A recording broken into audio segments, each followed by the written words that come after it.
5절에 보면은 예수님의 제자들이 예수님께 이렇게 간구해요.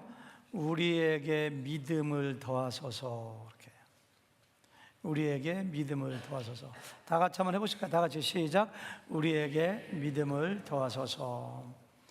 이러한 요청과 기도는 바로 앞에서 예수님이 설교하신 가르침의 내용과 밀접한 관계를 가지고 있습니다. 지난주에 제가 설교에서 말씀드렸습니다마는 예수님이 가르친 내용은 너희가 사람을 실족하게 하지 말아라. 사람을 죄짓게 하고 실족하게 하면은 차라리 연자맷돌을 목에 메고 바다에 던져지는 것이 낫다. 너희 지체 중에 너희 아는 사람 중에 누가 죄를 범하면은 쫓아가서 모르는 척하지 말고 권면하고 꾸짖고 책망해서 죄에서 빠져나오도록 해라. 그리고 누가 회개하면은 죄를 지었는데 회개하면은 하루에 7번이라도 용서해라. 그렇게 설교하면 아멘 하면 될 텐데 아멘 하지 않고 우리에게 믿음을 더하여 주시옵소서 이렇게 한 거예요. 그렇게 간구한 이유가 저는 두 가지라고 보는데요. 첫 번째는 뭐냐면은 예수님의 설교 듣고 보니까 과거에 너무너무도 많은 사람을 자기가 실족하게 한 거예요.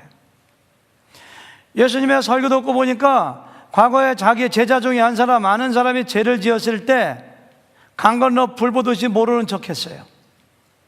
찾아가서 권면하고 책망하고 죄에서 돌아오라고 꾸짖은 적이 별로 없어.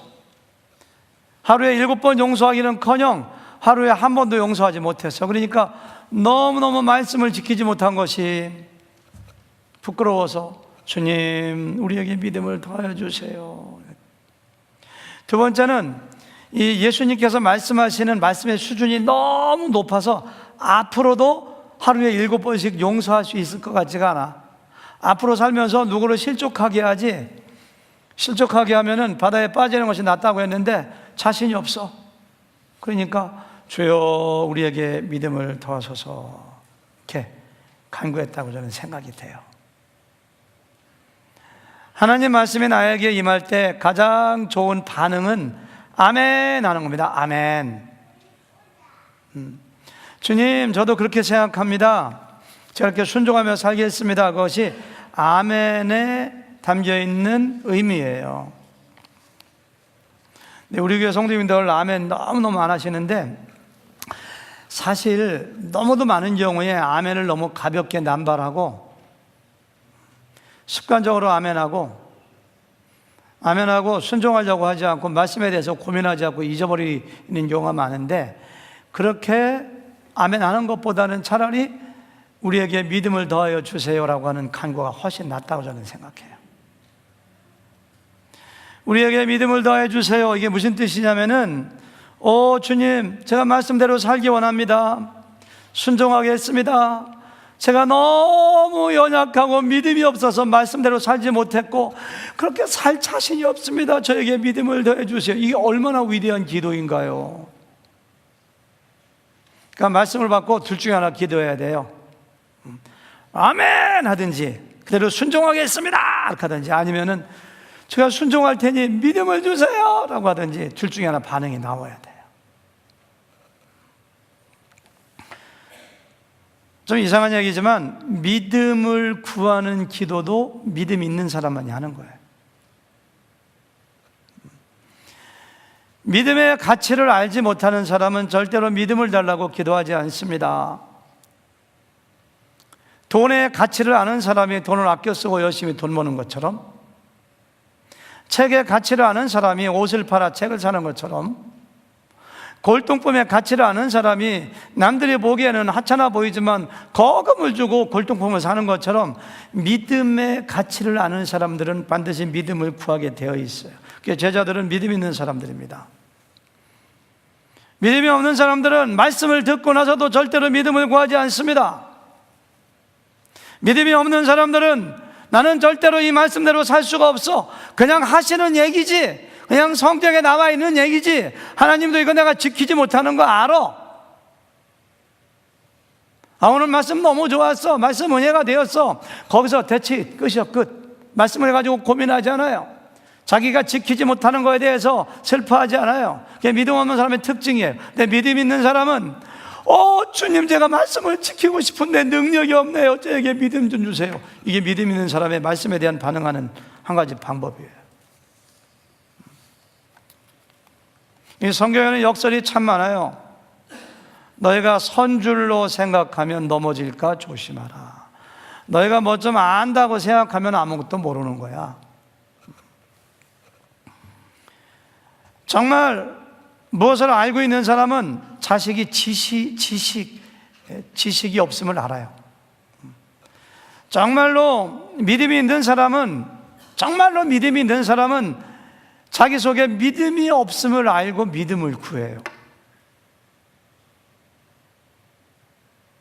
믿음이 없는 사람은 자기가 믿음이 많다고 착각해요. 저는 축구할 때, 제가 2002년도부터 축구했는데 15년 동안 축구했더라고요. 저는 축구할 때 제 기억에는 축구장에서 누구하고 싸워본 적이 없어요. 축구할 때 뭐 옵사이드다 아니다, 핸드릭이다 아니다, 뭐 저는 싸우는 사람을 가장 이해 못하는 사람 중에 하나예요. 저는 축구할 때 웃으면서 축구하고 누가 싸우면 말리는 사람이지 저는 싸워본 적이 없어요. 싸우는 걸 이해 못해요. 근데 지난 월요일날 제가 축구하러 가서 제가 싸웠다는 거 아닙니까?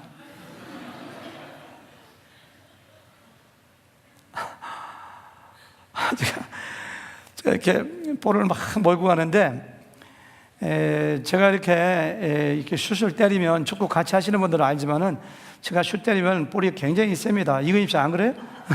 굉장히 볼이 있습니다. 근데 김우수 목사님 인정해 주셔야지. 저 몇 번 칭찬했어요. 그 나이에 어떻게 그런 슛이 나오냐고. 그래서 제가 이렇게 몰고 가다가 볼때가 가서 있는 힘을 다해서 때렸는데 어떤 젊은 목사님이 그때 되면 저는 누가 슛 때리면 얼굴에 몇 번 맞아봤기 때문에 탁 이렇게 하든지 피해 등을 돌려요. 근데 그분은 것도 없이 대들르다가 얼굴에 직통으로 맞았어요. 팍 쓰러졌어요. 축구하다 보면 얼굴 맞기도 하고 다리를 삐기도 하고 넘어지기도 하고 얼굴을 막 별일 다 했는, 그거 싫으면 축구 안 해야지. 각오하고 하는, 누구 잘못도 아닙니다 그거. 근데 그분이 팍 쓰러지면서 화를 내면서, 아니 공을 가지고 사람의 얼굴을 때리면 어떡해, 그렇게 하더라고요. 나이도 나보다 훨씬 적은 사람입니다. 평상시에 나한테 깍듯이 인사하고 나를 어려워하던 분인데 집에서 사모님한테 혼나고 왔는지 어쨌는지 그날은 그렇게 저한테 불손하게 무례하게 대하더라고요. 근데 얼마나 아프면 저럴까 싶어가지고 쓰러진 사람을 쫓아가서 어깨를 두드리면서 미안하다고, 나도 할 말 많지, 볼을 차는데 왜 대들기는 자기가 피해야지. 나는 안 맞아본 줄 알아. 몇 번 할 말 많지만은 아픈 사람이 우선이니까 미안하다고. 그러니까 그 옆에 있던 어떤 목사님이 너무 민망한지, 오 목사님은 볼 가지고 사람 얼굴 맞출 정도 실력이 아니신데, 이렇게 하더라고. 근데 그분이 일어나더니 저쪽으로 가면서 틱틱거리고 불쾌한 표정을 짓고, 목사님 괜찮아요, 그런 얘기를 끝까지 안 하더라고.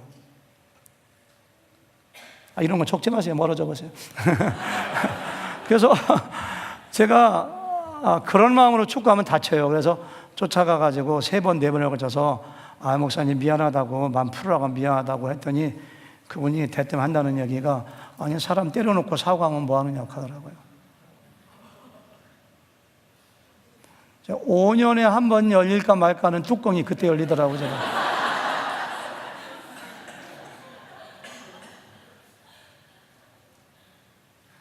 김성희 목사님 그거 봐서 알아요. 그래서 내가, 야 이놈아, 그 얘기하지 맙시다. 제가 뚜껑 열린 장면은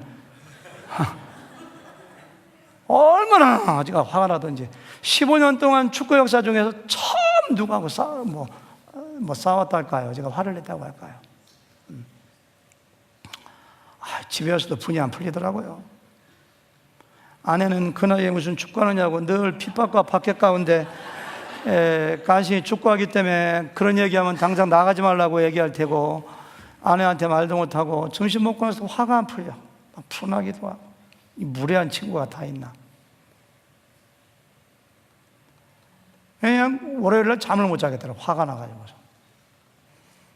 근데 둘째 날 되니까요, 내가 좀 부끄러운 생각이 들더라고요.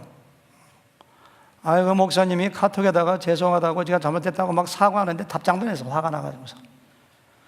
수요일 날 되니까 점점 부끄러워지고, 내가 이것밖에 안 되는가 막 자괴감이 들기도 하고.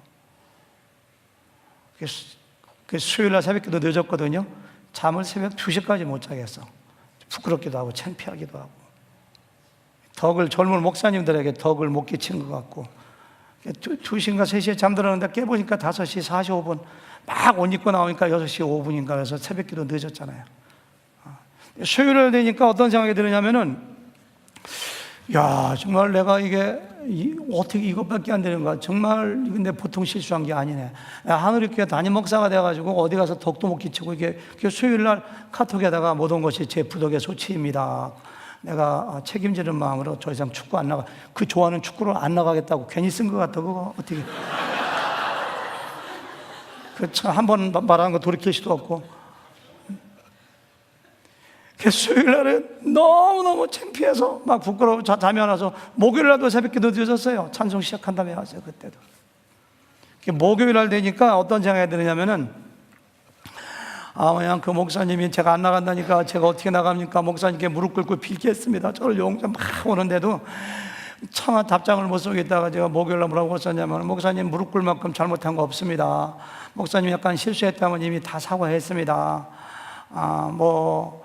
목사님 뭐 좀 실수한 게 있다면 더 열심히 좋은 모습을 추구해서 나한테 받은 상처 회복하십시오. 이렇게 좋은 얘기 써주고. 근데 제 기도가 저동으로 오게 목요일 날은, 하나님 저의 믿음 없음을 용서해 주세요. 제가 정말 믿음이 없네요. 제가 지난주에 설교한 게 실족하게 하지 말라고 했는데 제가 젊은 목사 실족하게 했네요. 그걸 바라보는 사람들이 얼마나 실족해. 너무너무 부끄럽고 괴로워서 그날도 잠이 안 와가지고 지난주 정말 제가 힘들었습니다. 화가 나서 힘들고, 분해서 힘들고, 싸우고 싶어 힘들고, 부끄러워 힘들고, 창피해서 힘들고, 믿음 없는 게 힘들고.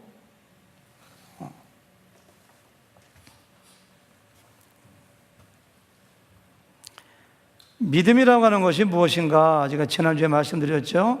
정말 믿음 있는 사람은, 성숙한 사람은 장애물, 그 실족의 거침돌이라고 했는데, 거침돌 장애물을 뛰어넘는 사람이 믿음 있는 사람. 작은 장애물에 넘어지는 사람이 무슨 그게 믿음이고 신앙인가요? 믿음의 사람은, 성숙한 사람은, 영적 어른은 장애물을 아무것도 아닌 것처럼 훌떡 뛰어넘는 겁니다. 그 젊은 목사님이 아무리 나에게 무례하게 해도, 아무리 잘못해도 믿음이 없는 사람 같으면 마땅히 거기서 화를 내고 싸워야 되겠지만은, 내가 믿음이 있는 사람이라면은 그걸 극복하고 아무것도 아닌 것처럼, 저분이 좀 실수하는구나, 그래도 사랑해야지, 아무것도 아닌 것처럼 뛰어넘지 못하는 저 자신에 대한 자괴감, 부끄러움, 그 정도를 가지고 목사가 실족하지 말라고 소리쳐 설교했던 목사가 어떻게 설교할 수 있는가, 이것이 제가 느낀 일주일 동안의 생각이에요.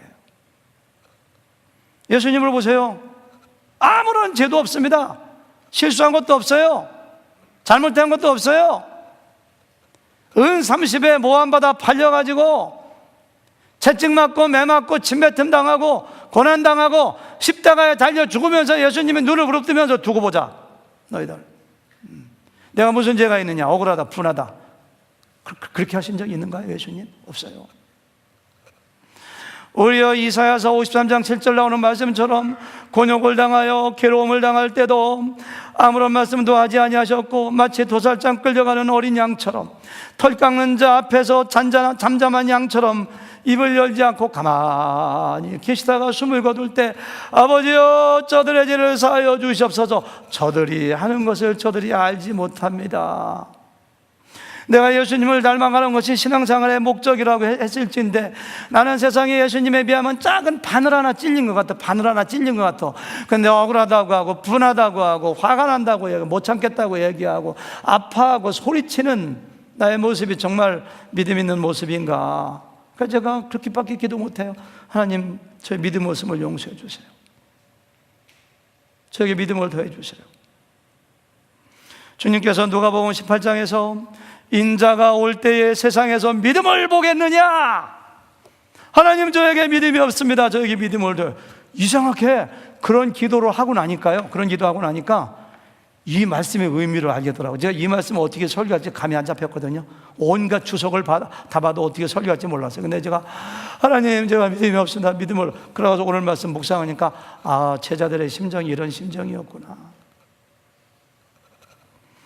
말씀은 자신의 삶과 영혼을 비춰주는 거울인데요, 제자들이 예수님의 실족에 대한 얘기, 권면과 경고와 책망에 대한 얘기, 용서에 대한 얘기 설교 듣고 나서는 자신들의 과거의 삶을 바라보면서 주님, 우리가 3년 동안 제자훈련 받으면서 믿음인 줄 알았더니 믿음이 없습니다. 믿음을 더해 주세요. 여러분, 진짜 믿음이 있는 사람은 자신의 믿음 없음을 바라보고 하나님께 믿음을 구하는 것입니다. 마가복음 9장 2절에 보니까 귀신 들린 아들이 있는데 그 아버지가 예수님께 와서 고쳐달라고 간구합니다. 예수님께서 기도회에는 이런 이유는 나갈 수 없다고 하니까 그때 이렇게 얘기해요. 내가 믿나이다. 나의 믿음 없는 것을 도와주소서. 굉장히 이상한 기도입니다. 내가 믿나이다. 믿음 있는 거죠. 그렇죠? 내가 믿나이다. 믿는다는 거예요. 근데 그 다음에 나의 믿음 없는 것을 도와주세요. 좀 이상하잖아요, 기도가요. 그러니까 믿음 있는 사람만이 자기의 믿음 없음을 봐요. 믿음이 없는 사람은 자기가 믿음이 있다고 생각해요. 믿음이 없는 사람은 어떤 일을 당하고 환난을 당하고 억울한 일을 당하면 남을 탓하고 무시하고 원통하다고 하고 분하다고 합니다. 그러나 믿음이 있는 사람은 자기가 믿음 없는 거 알고서 주님, 저에게 믿음 주세요. 믿음의 가치를 아는 사람은 자기가 믿음 없는 말, 믿음 없는 행동을 한 거에 대하여 가장 슬퍼하고 아파합니다. 그리고 믿음의 증진을 위하여 자기를 탄식하고 기도하고 말씀의 자리에 나아갑니다. 그리고 회개합니다. 이게 믿음 있는 사람의 특징입니다. 저는 일주일 동안 내가 믿음의 땅바닥까지 떨어졌다가 제가 나흘 동안 회복되는 걸 바라보면서 그래도 제가 우연을 받았어요. 제가 오죽했으면 좋아하는 축구도 안 나간다고 할 정도로. 얼마나 괴로우면 나흘 동안 잠을 못 잘까. 집사람한테 얘기 안 했어요, 끝까지. 집사람한테 얘기해봤자 혼나니까.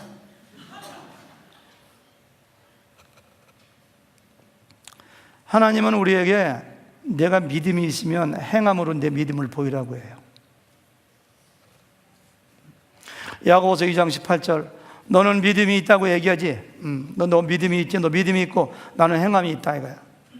행함이 없는 내 믿음을 내게 보여라. 그래, 너 믿음 있다고 얘기하는데 네 믿음 좀 보여봐. 너 행함이 없는데 네 믿음을 뭘로? 너 말로 보일래? 성경 많이 아는 걸로 보일래? 신앙생활 30년 한 걸로 네 믿음, 너 믿음 좀 보여봐. 행함으로. 이런 얘기예요. 그거 뭐냐? 나는 행함으로 내 믿음을 내게 보이리라. 그러니까 내가 믿음이 있으면 행함으로 믿음 좀 보여보라는 거예요. 행함으로. 신앙생활 20년, 30년, 50년 하는 거 믿음 있다고 얘기할 수 없어요. 그거 믿음 아닙니다. 그거 착각하지 마세요. 목사? 안수집사? 장로? 목자? 초원지기? 주일학교 교사? 그게 믿음을 대변하는 거 아닙니다.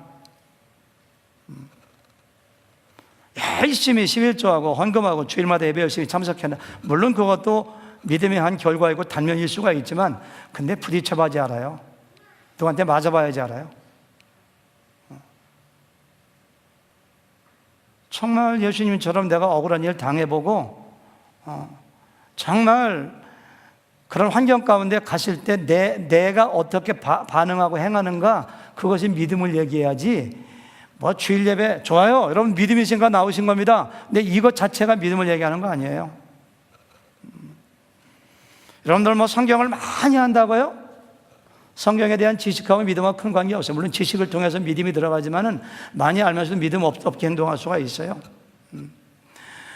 내가 뭐 하나님 말씀할 때 아멘 하고 동의하고 생각이 있다. 그 생각이 믿음을 대변하는 거 아니에요. 믿음이란 행함으로 어려운 일 당할 때, 억울할 때, 내가 불의의 공격을 당했을 때 그때 반응하는 것이 그 사람의 믿음을 표현해요. 따라서 믿음이란 정말 믿음이 무엇이냐? 뭐 어디 책에 나온 거 아닙니다. 제가 정의한 거예요. 저의 경험을 통해서.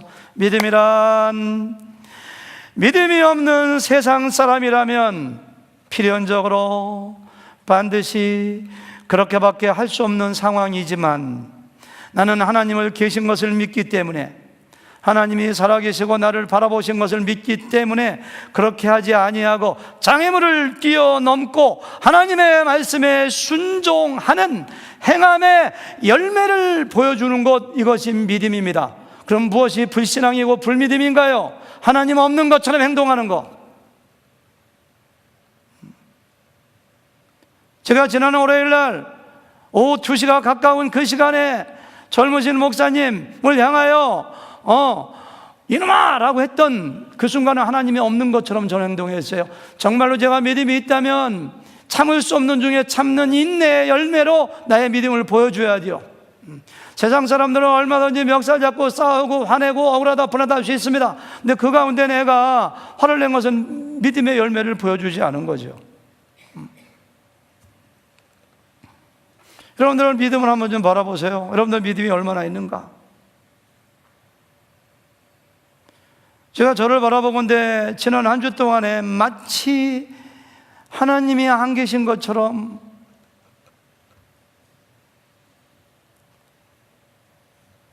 마치 하나님의 나를 바라보고 있지 않은 것처럼 행동하고 말했던 적이, 불신의 말, 불신의 행동을 했던 적이 얼마나 많은지 몰라요. 이게 전부 다 불신앙이에요. 불신앙, 믿음이 없는 거. 참 예수님은 이상하신 분입니다. 우리에게 믿음을 더하소서라는 제자들의 요청에 대해서 예수님의 대답은 동문서답 같아요. 우리에게 믿음을 더해 주세요 하면, 그래 내가 믿음을 더해 줄게.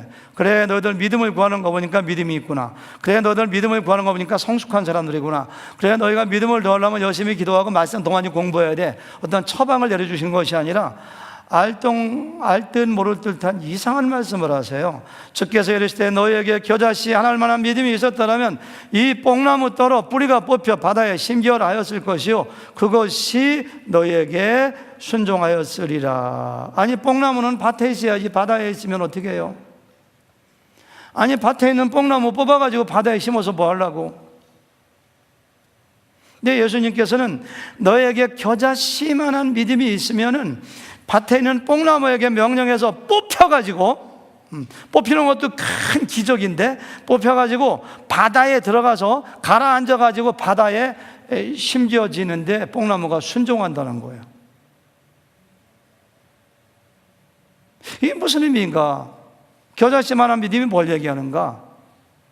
뽕나무 바다에 심어서 뭐 하려고 하시나?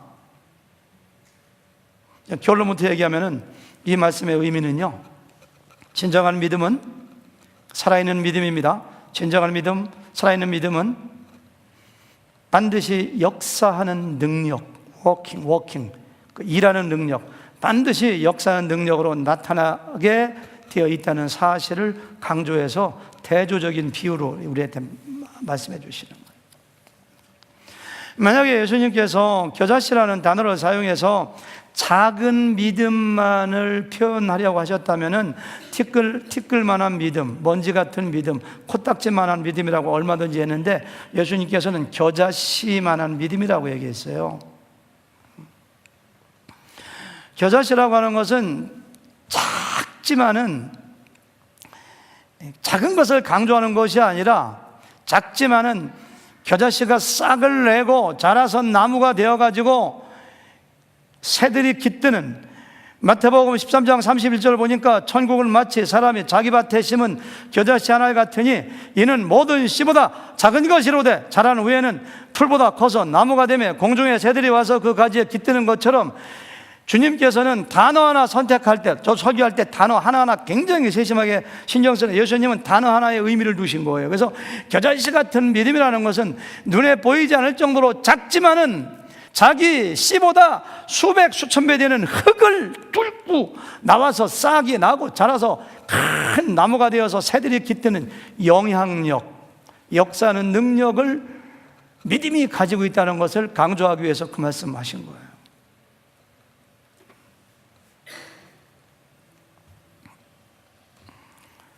믿음이 뭐라고요? 역사하는 능력이 있어요.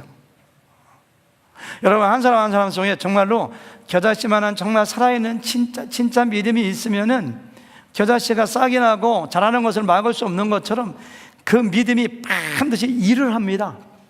반드시 눈으로 볼 수 있는 가시적인 일을 해요. 반드시. 그걸 주님께서 말씀하시는 거예요. 데살로니가전서 1장에 보니까 사도 바울이 그 교인들을 향하여 내가 너희들을 생각할 때마다 감사하며 기도하는데 너희들을 생각하면 세 가지 단어가 생각난다. 사랑의 수고.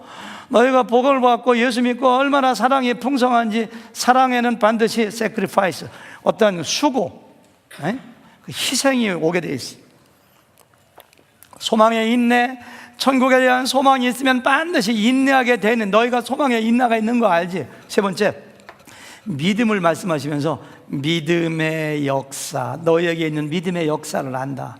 영어로 보니까 your work produced by faith. 믿음에 의하여 촉발된, 믿음에 의하여 생성된 work, 너희들의 그 역사를 바라보. 믿음은 반드시 일을 해요. 일. 뽕나무 이야기가 그걸 얘기하는 거예요.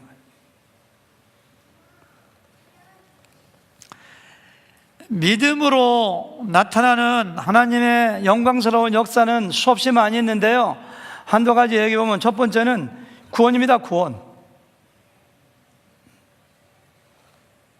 믿음이 얼마나 역사하는 능력이 있느냐. 제가 몇 주 전에 부자와 나사로의 비유를 통하여 천국과 지옥에 대해서 말씀드렸는데요, 우리의 죄로 말미암아 지옥에 갈 수밖에 없는 사람을 길을 막고 천국으로 들어가게 하는 것이 믿음입니다.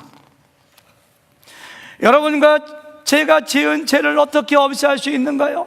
정말로 주홍보다 붉은 죄를 싹 없애하는 것이 바로 뭐예요? 믿음이면 믿음. 우리의 허물과 죄로 우리의 영이 죽었는데 어떻게 영원한 생명을 받아 가질 수 있는가? 믿음이 그거 한다는 거예요. 에베소 2장 8절 보니까 너희는 그 은혜에 의하여 믿음으로 말미암아 구원을 받았느니. 뭘로 받았어요? 구원을? 믿음으로 받았어요. 믿음으로. 오직 믿음으로. 요한복음 3장 16절 하나님이 세상을 이처럼 사랑하사 독생자를 주셨으니 이는 그를 믿는 자마다 멸망하지 않고 영생을 얻게 하려 하십니다. 믿는 자마다 영생, 멸망하지 않고 지옥 가지 않고 영생 얻어. 요한복음 5장 24절 내가 진실로 너희에게 이르노니 내 말을 듣고 또 나 보내신 이를 믿는 자는 뭘 가졌어요? 영생을 가졌고 심판에 이르지 아니하나니 사망에서 생명으로 옮겼느니라. 사망에서 생명으로 옮기는 게 뭐예요? 믿는 자는. 믿으면 믿음. 여러분, 믿음이 얼마나 위대한 워킹을 하는지, 얼마나 영광스러운 일을 하는지. 지옥에 갈 사람을 천국에 갑니다. 죄를 없이 합니다. 영원한 생명을 줍니다. 사망을 이기고 부활케 하는 능력이 뭐예요? 믿음을 통해서예요. 믿음을 통해서. 대단한 거예요. 두 번째는요, 믿음은요 우리를 실패하지 않고 믿음 생활에, 신앙생활에 성공하고 승리하게 만들어요. 믿음이 하는 겁니다. 믿음이. 제가 실패한 거 간증했죠? 여러분 실패하셨나요? 믿음이 없어서 그래요. 히브리서 11장에 보니까 믿음으로 승리한 사람들의 이야기가 얼마나 많이 나오는지 몰라요. 4절에 보니까 믿음으로 아벨은 가인보다 더 나은 제사를 하나님께 드림으로 아벨은 하나님께 성공적인 제사, 성공적인 예배 드렸습니다. 여러분들 잘 나오셨습니다. 어떻게 하나님을 기쁘시게 하고 하나님께 영광 돌리는 예배에 성공하는 정말로 좋은 예배를 드릴 수 있는가? 믿음으로. 믿음이 없으면 하나님을 만홀히 여깁니다. 하나님을 두려움이 없습니다. 믿음이 없으면 하나님을 경외하지 않습니다. 예배하는 자세에서 나타납니다. 습관적으로 지각합니다. 조금만 어려움 없으면 예배를 스킵합니다. 하나님을 경외하는 거 아닙니다. 예배에 실패하는 겁니다. 믿음으로 예배에도 성공합니다. 7절에 보니까 믿음으로 노아는 아직 보이지 않는 일에 경고하심을 아직 보이지 않는 일, 홍수가 아직 오지 않았어요. 경외함으로 방주를 준비하여 그 집을 구원했다. 온 세상 사람들은 시집가고 장가가고 먹고 마시고 잔치하고 일하고 직장 다니고 사업하고 하는데 이 노아는 햇볕은 쨍쨍, 비 올 기미도 안 보이는데 12년도 아니고 20년도 아니고 120년 동안 혼자 방주를 짓습니다. 남들 보기엔 미쳤다고 합니다. 결과는 자기의 가정 8가정을 구원하고 하나님께 쓰임받았습니다. 무엇으로? 믿음으로. 믿음. 그것도 믿음이 이렇게 한 거예요. 믿음이. 8절, 믿음으로 아브라함은 부르심을 받았을 때 순종하여 장래의 유업으로 받을 땅에 나아갈새 갈 바를 알지 못하고, 자기 아버지가 우상을 만드는 사람입니다. 지금의 이라크 갈대아 우르에 살았습니다. 하나님이 나타나셔가지고 아브라함아 너는 내가 네게 지시할 땅으로 너의 본토 친척 아비집을 떠나 가라고 했을 때 순종할 사람이 어디 있습니까? 네, 순종했어요. 가나안 땅까지 들어갔어요. 왜? 뭘로? 믿음으로. 17절, 아브라함은 시험을 받을 때 믿음으로 이삭을 드렸으니 그는 약속을 받은 자로 돼 그의 아들을 드렸느니라. 아브라함아 너의 사랑하고 기뻐하는 독자 이삭을 나에게 번제 불로 태워서 드리는 제물로 드리라. 세상에 100살에 얻은 아들을 제물로 드릴 수 있는 그런 인간이 어디 있습니까? 근데 믿음으로 아브라함은 시험 받을 때 했다고. 믿음으로. 모세는 나일강에 버려졌지만은 바로 공주의 아들로 입적이 되어 평생 동안 바로 공주의 왕자가 되어가지고 호강하며 살 수가 있었지만은 바로의 공주의 아들님을 거절하고 오히려 하나님의 백성과 함께 고난받기를 더 좋아하고 그리스도를 위하여 받는 수모를 애굽의 모든 보화보다 더 큰 재물로 여겼어요. 어떻게 그렇게 할 수 있는가요? 믿음으로 모세는 장성하여, 이런 내용을 쭉 얘기해요. 믿음으로 명예도 버리고 권력도 버리고 보화도 버리고 하나님의 백성들과 함께 40년 동안 광야에서 고난받기를 택했으니 사람은 그거 못합니다. 뭘로? 믿음으로 했다는 거예요. 믿음으로. 홍해를 가른 것도 믿음으로, 여리고성이 무너진 것도 믿음으로, 소년 다윗이 물맷돌로 거장 골리앗을 쓰러뜨린 것도 믿음으로, 기드온이 300명의 용사를 가지고 수십만 명의 미디안 군사들을 이긴 것도 믿음으로, 겨자씨만한 눈에 보이지 않는 작지만 진정한 믿음을 가지고 있으면은 반드시 놀라운 영광스러운 하나님의 일을 이룬다고 뽕나무 바다에 던지는 비유를 통해서 우리에게 말씀하시는 거예요. 이 상을 종합해서 보면은 여러분, 믿음이 무엇인가요? 우리가 믿음으로 구원받습니다. 믿음으로 예배합니다. 믿음으로 시험도 이깁니다. 믿음으로 거침들도 뛰어넘습니다. 그래서 믿음으로 성장합니다. 믿음으로 용서할 수 없는 사람 용서합니다. 믿음으로 사랑합니다.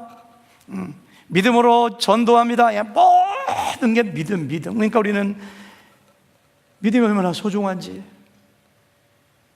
믿음은 성경을 아는 지식도 아닙니다. 직분도 아닙니다. 잘 가르치는 것도 아니고 설교도 아닙니다. 뭐 믿음 좋다고 설교 잘하는 것도 아니고 설교 잘한다고 믿음 좋은 것도 아닙니다. 믿음은 역사를 이루는 것이고 행함의 열매로 나타나는 것이고 작은 겨자씨 같지만은 놀라운 영광스러운 열매로 나타나는 것, 이런 열매가 정말로 여러분과 저에게 나타나는지요? 그 주님께서 말씀하신 거예요. 믿음을 더하라고 요청했을 때 주님께서는 직접 답하지 않으시고 믿음의 가치가 얼마나 좋은 것인가, 믿음이 얼마나 놀라운 일을 하는 것인가를 알려주시는 거예요. 제가 지난번에 과테말라 선교 갔다 왔는데 어떤 자매님이 그 다음 주부터 교회 안 나오는 자매인데요, 제가 아는 자매입니다. 근데 새벽 기도를 꼭 나와요. 새벽 기도를 화요일날 수요일날 일주일 내내 나와요. 주일날은 언제 나오니까 일부 예배 때 8시에 나와요. 근데 처참해가나 믿음이 없는 자매이고 교회 안 다니는 분인데 어떻게 교회에 나오게 됐는가? 그 신방을 가려고 했는데 어떻게 가다 보니까 신방도 못 가고 그냥 뭐 새벽기도 갔다 금방 가시고 일부 예배 갔다 금방 가시니까 또 나 2부 예배 드리니까 대화 시간도 없고 굉장히 궁금해요. 여러분, 병신도가 새벽기도 나오는 것도 보통 믿음 아닙니다. 정말 대단한 결단입니다. 저는 크게 봅니다. 어떻게 새벽기도를 믿음도 없다고 생각한 자매가 저렇게 나올까? 근데 마침 지난 목요일 날 강권사님이 그 자매를 데리고 지방으로 새벽기도 끝나고 오셔가지고 신앙 상담 좀 해주라고 해서, 왜 그러냐니까 이 자매하고 이야기해 보니까 예수님 믿고 구원받았는데 침례 받으라니까, 침례를 받으려면 상당한 수준에 가야 된다고 생각해서 목사님 상담해서, 그래서 구원이 무엇인가 얘기하고, 예수님을 나의 구주와 주님으로 믿자마자 침례반을 쭉 얘기해 준 다음에 같이 식당 가서 아침 식사를 하면서 1시간 동안 대화했는데, 지금 물어봤어요. 자매님은 교회 안 다니고 믿음도 없는 것으로 알겠는데 어떠한 삶의 계기가 있었기에 이렇게 교회 열심히 나오느냐고 물어보니까 그 자매가 하는 얘기가 서슴지 않고 얘기하더라고요. 저희 어머니가 우리 교회 나오는 거 아시죠? 제가 우리 교회 나오는 애녹회 성도님이에요. 근데 목사님이 아시다시피 우리 어머니는 시골 분이고 옛날 분이고 정말로 자식들을 위해서 근검 절약하고 누구 위해서 돈을 쓰는 분도 아니고 믿음에 대해서 마음은 닫혀있는 분이고, 그렇지만 교회는 열심히 나가시는데 교회 밥이 맛있어서 밥 드시라고 하시고, 애로우니까 교인들 교제하러 교회 간다고 생각했습니다. 근데 어느 한 날 일요일 날 어머니 집에 갔더니 어머니가 교회 간다고 막 샤워를 하시고 몸을 씻고 머리를 가다듬고 새 옷을 갈아입는데, 그 다음에 헌금을 준비하시는데 헌금 봉투를 2개 준비하는데, 하나는 감사 헌금을 준비하고 하나는 11조를 준비하는데, 11조는 웰페어 받은 거, 소셜시큐리티 받은 거, 그걸 합해서 11조를 정확하게 하는 거 보고 제가 큰 충격을 받았습니다. 그래서 어머니하고 그 다음에 찾아가서 대화를 해보니까 우리 어머니에게 천국과 지옥에 대한 믿음이 있고 하나님을 사랑하는 믿음이 있는 거 보고 제가 큰 충격을 받아가지고 나도 이런 믿음 가졌으면 좋겠다 해서 새벽 기도부터 제가 나왔습니다. 이렇게 하더라고요. 다음 주에 침례가 될 텐데 제가 간증하라고 했어요. 성령이 감동하시면 그런 것 좀 간증을 하니까 제가 기도해 보겠습니다. 이렇게 하더라고요. 자기가 보기에는 자기 어머니에게 믿음이 들어갈 것 같지가 않아. 그렇게 물질에 대해서 아낄 줄만 아시는 분인데 11조 감사원금 봉투를 같이 내리라고 상상을 못했어요. 더해 보니까 천국을 얘기하고 지옥을 얘기하고 십자가를 얘기하고 바르게 사는 걸 얘기하는 어머님 보고, 믿음은 워킹을 해요. 거기에 하나님의 영광을 그 자매는 본 거예요. 그런 표현은 하지 않지만 하나님의 영광을 보고 자기도 이렇게 스스로 찾아본 거예요. 솔로몬에게 나타난 하나님의 영광을 보고 스바 여왕이 저 남쪽 사우디아라비아 그쪽에서 찾아온 것처럼 하나님의 영광을 보고 찾아온 거예요. 그리고 교회 나와서 한 달 이상을 로마서 가지고 새벽마다 설교하는데, 로마서 설교 듣고 자기가 얼마나 큰 죄인인지, 자기가 왜 의롭가 돼야 되는지, 왜 구원받아야 되는지, 그러면서 목사님 로마서 설교 테이프 없습니까? 제가 한 70번에 걸쳤던 테이프 다 구해서 주려고 해요. 에치 캠프 때 했던 테이프 다 구해주려고 지금 준비하고 있어요. 믿음. 이게 믿음의 능력이에요, 능력. 믿음이 얼마나 귀한지 베드로전서 1장 7절에서 너의 믿음의 확실함은, 믿음이 확실하다는 거, 확실함은 불로 연단하여도 없어질 금보다 더 어떻게 금 같은 믿음, 아니 금보다 귀한 믿음인데, 예수 그리스도께서 나타나실 때 칭찬과 영광과 존귀를 얻게 할 것이니라. 금보다 귀한 믿음입니다. 믿음이 얼마나 귀하다가요? 근데 많은 사람들은 믿음으로 구원받았으면서도 믿음이 얼마나 귀한 줄을 몰라요. 믿음으로 하나님 기쁘시게 하고, 믿음으로 승리하고, 믿음으로 내가 하나님께 상급받고, 믿음으로 내가 시험도 이기고, 그걸 몰라. 자기 믿음 없는 것도 몰라요.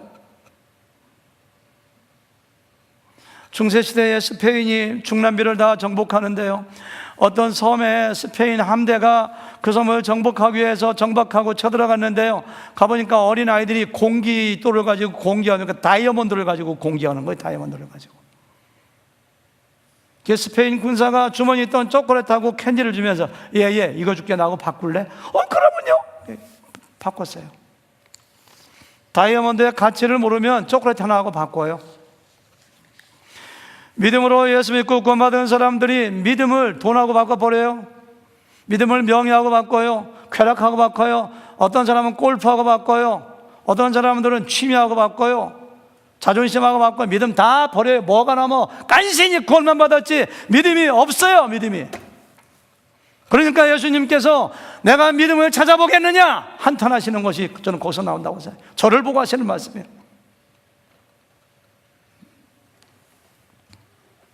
저는 정말로 저부터도 우리 교회에 정말로 믿음의 사람, 하나님 말씀대로 하나님이 나와 함께 계신 것처럼 그렇게 믿음의 사람이 너도나도 생긴다면 우리 교회가 얼마나 더 좋은 교회가 될까요? 얼마나 하나님의 영광이 나타나는 교회가 될까요? 그게 무엇을 믿는 것이냐? 히브리서 11장 6절에 보니까 믿음이 없이는 하나님을 기쁘시게 못하나니 하나님께 나아가는 자는 반드시 그가 뭐한 거? 계신 것 또한 그가 자기를 찾는 자들에게 상 주시는 이시면 악한 사탄, 귀신, 마귀는 사람들을 질병과 지옥과 고통을 주지만 하나님은 그런 걸 주시는 분이 아닙니다. 하나님은 좋은 걸 주시는 분입니다. 그러니까 무엇을 믿느냐? 좋은 것을 주시는 하나님이 살아계신다, 그거 믿는 거예요. 조금 더 자세히 얘기하면 하나님의 성품, 하나님의 존귀, 하나님의 영광, 하나님의 말씀, 좋은 거 주시는 하나님, 그 하나님을 믿는 게 믿음이에요. 그 믿음. 하나님이 그렇다면 그렇다고 하는 게 그 믿는 게 믿음이에요. 믿음. 여러분 천국과 지옥을 믿으시잖아요. 심판과 상급을 믿잖아요. 근데 어떻게 죄의 유혹에 쉽게 빠집니까? 믿음이 없어서 그런 거죠. 하나님께 그 영과 진리로 예배하는 자를 찾는다. 하나님이 찾으면, 대통령이 찾고 왕이 찾으면 어마어마한 복 받은 것처럼 하나님이 찾으면 인생은 끝난 겁니다. 하나님은 예배하는 자를 찾는데 왜 이렇게 예배를 소홀히 여기십니까? 습관적으로 지각하십니까? 툭하면 예배를 스킵하십니까? 나와 복음을 위하여 집이나 형제나 자매나 부모나 전토나 자식을 버린 자는 100배나 받되 내세의 영생을 받지 못할 자가 없느니라 이렇게 했어요. 왜 이렇게 물질에 대해서 인색하십니까? 왜 이렇게 가족의 벽을 넘지 못합니까? 살아계신 하나님, 하나님을 기쁘게 하고 순종하는 자에게 상 주신 하나님, 나에게 천국을 유산으로 주신 하나님, 나에게 신령한 거 좋은 거 주신 하나님, 내 마음도 하시고 내 형편도 하시고 나의 은퇴 후의 미래도 책임져 주시고 나의 자식도 책임져 주시고 그런 하나님을 믿을진데 순종하지 못할 게 뭐가 있어요?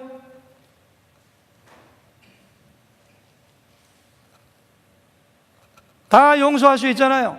다 내려놓을 수가 있잖아요. 다 감당할 수가 있잖아요. 왜 못하느냐? 딱 한 가지, 내가 믿음이 없기 때문에.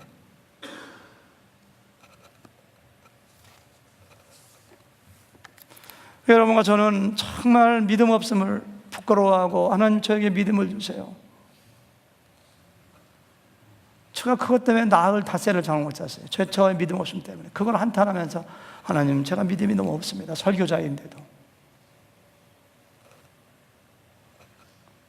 하나님 말씀대로 행하지 않는 게 믿음이죠. 하나님이 안 계시고 내가 내 인생 책임져야 되는 것처럼 하는 게 믿음이 아니죠. 불신이죠. 불신. 그게 불신이죠. 말을 제가 잘못했네요. 하나님이 없는 것처럼 행동하는 게 불신이죠. 7절부터 10절까지는 조금만 더 볼게요. 시간이 갔는데요. 자 보세요. 믿음이 있는 사람들은 어마어마한 영광이 나타나는데 막 영광이 나타나는데 그 영광을 사람들이 보면 나를 칭찬해요. 나를 막 찬사해요.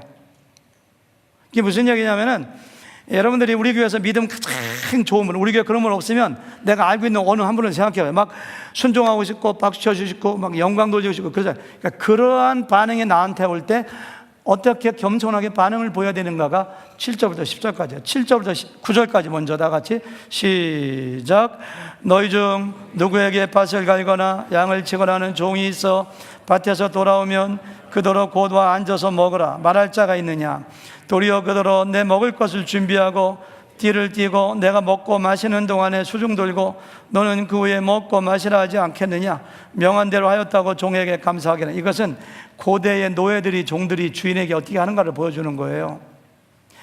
밭을 가는 노예가 있고 양을 치는 종이 있는데 하루 종일 죽으라고 목장에 가서 밭에 가서 일하고 들어왔는데 주인이 돼가지고 야 수고했다 밥 먹으라 그렇게 안 한대요. 고대에는 너 밖에 하루 종일 일하고 왔지만 수정 들고 내 저녁상 준비해. 그리고 내가 먹을 동안에 너는 거기 서 있어. 심부름해. 알았지? 내가 다 먹은 다음에 먹든지 말든지 알아서 해. 그리고 종이 그렇게 했다고 감사할 사람 있겠느냐? 그건 하나님이 이렇게 무자비하신 분이 아니라 하나님은 착하고 충성된 종아 축하해 주시고 복 주시고 위로해 주신 분이에요. 이것은 그 당시에 노예와 종의 처우를 대조적으로 비유로 빗대어서 하나님의 종된 우리가 어떠한 반응을 보여야 되는가를 얘기해 주는 거예요. 10절 말씀 다 같이 읽어볼까요? 시작. 그 종들이 하는 것처럼 이와 같이 시작. 이와 같이 너희도 명령받은 것들을 다 행한 후에 이르기를 우리는 무익한 종이라 우리가 해야 할 일을 한 것뿐이라 할지니라. 이렇게 했어요. 우리가 무익한 종이라 우리가 해야 할 것을 했을 뿐입니다. 이렇게 했어요. 지난 13일 날 지난주 목요일인가요?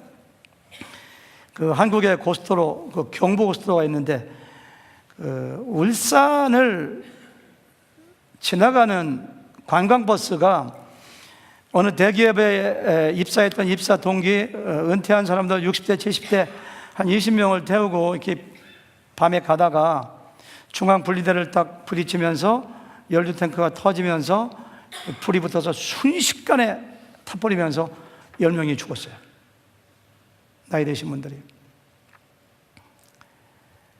그 뒤에 어떤 젊은이가 딱 운전하고 쫓아가다가 그걸 보고 차를 세워서 내린 다음에 불구덩이에 뛰어 들어가고서 너무 충격 심하니까 기절해 있는 사람들을 어깨에 둘러미고 자기 차에 4명이나 태워가지고 언제 차가 폭발할지 몰라요. 자기 죽을지 몰라요. 근데 목숨 걸고 자기 소형차에 태우고 가다가 그 사람도 죽으면 자기가 책임질지 몰라요. 근데 본능적으로 그 일을 해서 울산의 어느 병원에 태워다 놓고 자기 신분도 안 밝히고 떠나버렸어요. 4명이 살았어요. 그 사람 때문에.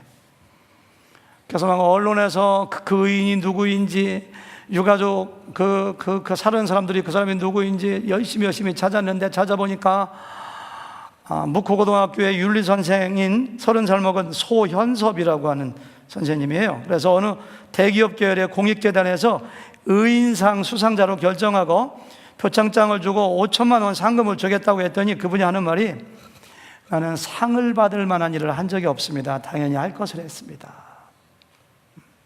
그 돈은 저에게 주시면 안 됩니다. 의롭고 필요한 곳에 써주시고 오히려 상처 입은 유가족에게 주셔야 합니다.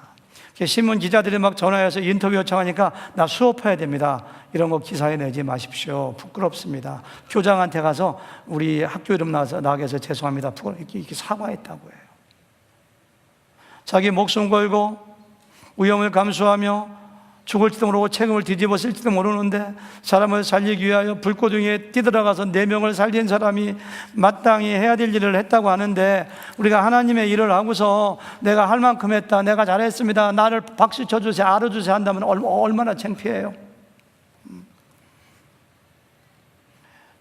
사도행전에 보니까요, 3장에 보니까 베드로가 성전에 들어갈 때 나면서부터 안전병에 된 사람을 내게 은과 금은 없거니와 나사렛 예수의 이름으로 일어나 걸으라니까 벌떡 일어나 걸었습니다. 그러니까 사람들이 막 베드로와 요한을 주목하면서 막 놀래고 환호성을 지르니까 이렇게 얘기해요. 이스라엘 사람들아, 이 일을 왜 놀랍게 여기느냐? 우리 개인의 능력과 경건으로 이 사람을 걷게 한 것처럼 왜 우리를 주목하느냐 했어요. 16절에 그 이름을 믿음으로 그 이름이 예수님이 너희가 보고 있는 이 사람을 성하게 하였나니 예수로 말미암아 난 믿음이 너희 모든 사람 앞에서 이같이 예수님을 믿는 믿음이 이 사람을 낫게 했는데 왜 나를 주목하고 나한테 찬사를 보내? 그런 뜻이에요.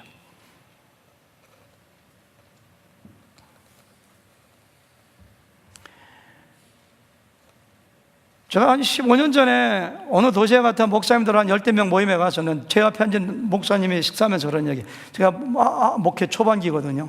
나한테 목사님 목회 몇 년 했어요? 2년 했는데요. 나는 한 30년 했습니다. 존경스러워 보이더라고요. 저는 하나님께 할 만큼 했습니다. 내년에 은퇴합니다. 그리고 이제 정말 목회할 동안에 못했던 거 여행도 하고 골프도 시켜쳐보고 낚시도 시켜줘. 저 하나님께 이만하면 할 만큼 했다고 생각합니다. 저 그 말 듣고 목회 초기지만 이분은 뭔가 잘못됐다. 복음이 뭔지 모르는 분이다. 나중에 알고 보니까 정말 좀 이상한 분이더라고. 그분 보니까. 하나님 앞에서 할 만큼 했다고 말해서는 안 돼요. 10,000달란트의 빚을 탕감받은 종이 10,000달란트는 평생 내가 말년을 일해도 갚지 못할 어마어마한 빚을 탕감받은 종이 그 주인의 집에 가서 한나절 봉사해주고 청소해줬다고 해서 주인에게 나 할 만큼 했습니다. 말도 안 되는 얘기죠.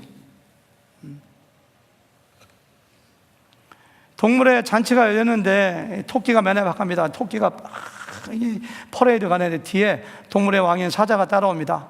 그러니까 동물들이 참 다 인사하고 박수를 치고 막 경배하니까 토끼는 자기한테 인사하는 줄 알고서는 이렇게 하고 지나가는데 누구한테 인사하는 거예요? 왕한테 인사하는 거예요. 우리가 어떤 일을 해서 사람들이 나를 칭찬하고 찬사 보내고 나의 존경과 영광이 쏟아진다면 내가 한 거 아닙니다. 하나님이 한 겁니다. 저는 마땅히 할 일을 했을 뿐입니다. 저는 무익한 종입니다. 믿음의 결과로 나타나는 영광과 찬사에 대해서 네가 영광 받지 말라는 거예요. 사도 바울과 바나바는 루스드라에 가서 발을 저는 사람 고친 다음에 사람들이 신이 하늘에서 사람의 형상으로 내려왔다고 그들을 찬양하고 경배하고 제사하려고 하니까 옷을 찢으면서 우리가 한 게 아니라고, 너희들이 이렇게 하는 거 고쳐주려고 예수님이 오셨다고, 우리가 한 거 아니라고. 저는 교회에서요, 교회 관련된 기관에서 공로패 주는 거 보면 마음이 불편해요. 감사패나 기념패는 가능해요. 근데 공로패, 무슨 공로가 있다고 공로를 받아요? 저는 가끔 보면 어떤 목사님이 내가 우리 교회 갈 때 몇 명이었는데 지금 몇 년 만에 몇 명 됐고 몇 명 이런 거 간증하러 돌아다니고 자랑하시는 목사님은 보면 저는 정말 존경스러운 마음이 없어져요. 마음이 아파요. 저는 하나님이 얼마나 슬퍼하시겠어요? 우리 공로의식 버려야 되고요. 사도들은 더 헌신하지 못해서, 더 많이 희생하지 못해서, 더 복음을 전하지 못해서 안달이었고요. 누가 그들에게 순교하라고 시켰는가요? 기쁨으로 선택한 것이죠.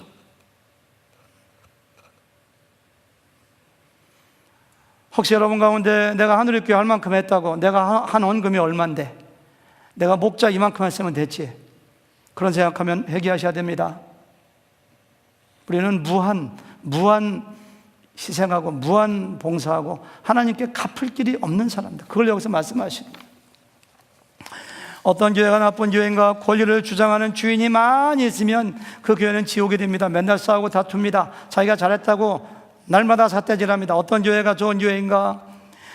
자유를 주셨지만 그 기회를 육체의 기회로 삼지 않고 스스로 종이 되어 나는 무익한 종이라고, 마땅히 할 일을 했을 뿐이라고, 나는 더 봉사해야 된다고, 하나님께 더 은혜를 갚아야 된다고 고백하는 종과 같은 믿음을 가진 사람들이 많이 있는 교회는 정말로 좋은 교회입니다. 우리 교회 그런 교회 돼야 돼요. 하나님 그런 믿음을 우리에게 원하시고 그런 믿음을 주셨어요. 그런 교회가 되기를 주님의 이름으로 축원합니다. 하나님.